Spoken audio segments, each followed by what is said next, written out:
Now, the final thing that we really need to understand about TypeScript before we can actually start writing TypeScript code, which is going to be a lot of fun, is how this tsconfig file works.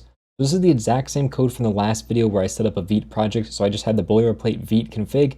If you're watching this video later, you may see that your config is slightly different, or if you're using a different bundler, again, your config may be slightly different, but it probably has a lot of the same options. I'm going to go over some of the most common options you're going to see, as well as how you can learn about all the different options and configurations out there. So the main things that you're going to see are inside this compiler options section. As you can see, this is pretty much the bulk of all of our code. The only thing not inside here is this include section, which just tells you what files you want to include. In our case, we're saying everything in the source folder is what we should include. Now inside the compiler options, the target is what you want to actually emit your JavaScript as. So in our case, we're targeting 2020 JavaScript because at this point, most browsers support this level of JavaScript. If you wanted to target different environments, for example, you wanted to maybe target a node environment or some other environment, you have different options inside of here, but 2020 is going to be a good option for you. Now the modules section, this is another really common piece of code you're going to see. This determines if you want to use something like ES modules, which is the browser way of handling modules with import-export syntax, or if you wanted to use something like common modules, which is the more Node.js way of doing things, even though Node.js is moving more towards the import-export statement.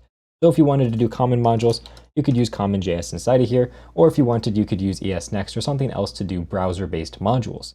Now the next thing you can see here is this lib section. This is essentially all the different files we want to include. So in our case, we're working in a DOM, so we want to use this DOM library. That's essentially all this code is saying inside of here. Now this bundle mode, you don't really need to worry about this kind of section. It's kind of just handling how your bundling works. Not super important to know how to write code with it, but this linting section is really important. As you can see here, we have strict set to true. I recommend in every single TypeScript project you ever do, you set strict equal to true. The main reason for that is this is going to enable the most common rules that you want to have following, and they are going to be the rules that make your code a little bit stricter, so that you have to make sure that things are going to be working. Otherwise, you can have different things like the any variables where you don't actually define what your functions are and things like that. It's just going to make sure you fix and detect a lot of bugs in your code that you wouldn't actually be able to detect without this being set to true. So really, every project should have this set to true. Then there's some other options. For example, this is saying any unused variables will throw an error. Same thing with unused parameters and so on. You can make this tweaked as much as you want. And now if you want to learn more about the different config options out there, because you can obviously add and remove different configs, I'm going to leave a link to this exact page right here, which is on the TypeScript documentation. And this includes every single one of the tsconfig options. In our case, the strict option is the most important one, as I mentioned. As you can see, what this does is essentially take all of these options on the right here and it enables them as true, so you can't pass along like any's and so on, which is really important. And you can take this as far as you want by adding in more strict things and less strict things. It's entirely up to you. Now also, it's sometimes difficult to know what properties and different configurations you may want. There's a really great GitHub repository. I'll also link this in the description. This is the tsconfig bases, and essentially this just gives you a bunch of different bases for your tsconfigs for different types of setups. For example, they have a recommended setup here, and what you could do is you could extend that, or you can just open up the config file and look at it and just take whatever code you want. So you could say, you know what, okay, this is what they're doing. I'm going to maybe add some of these different things in, like strict is true in this, as you can see.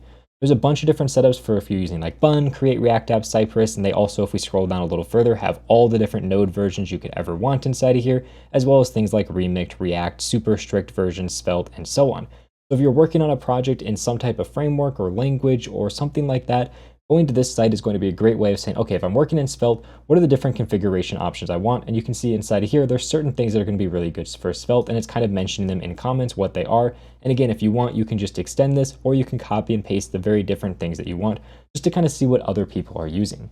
For the most part though, if you're using some type of bundler that automatically sets up this tsconfig for you, you're probably not going to have to make many, if any, changes at all. For pretty much the entirety of this course, I'm going to be using the default configs that I'm getting from Vite, and I'm not going to be changing any of them unless I'm specifically demonstrating something about that config option. These defaults are going to be really great as long as you just make sure strict is set to true. That's going to get you 99% of the way there.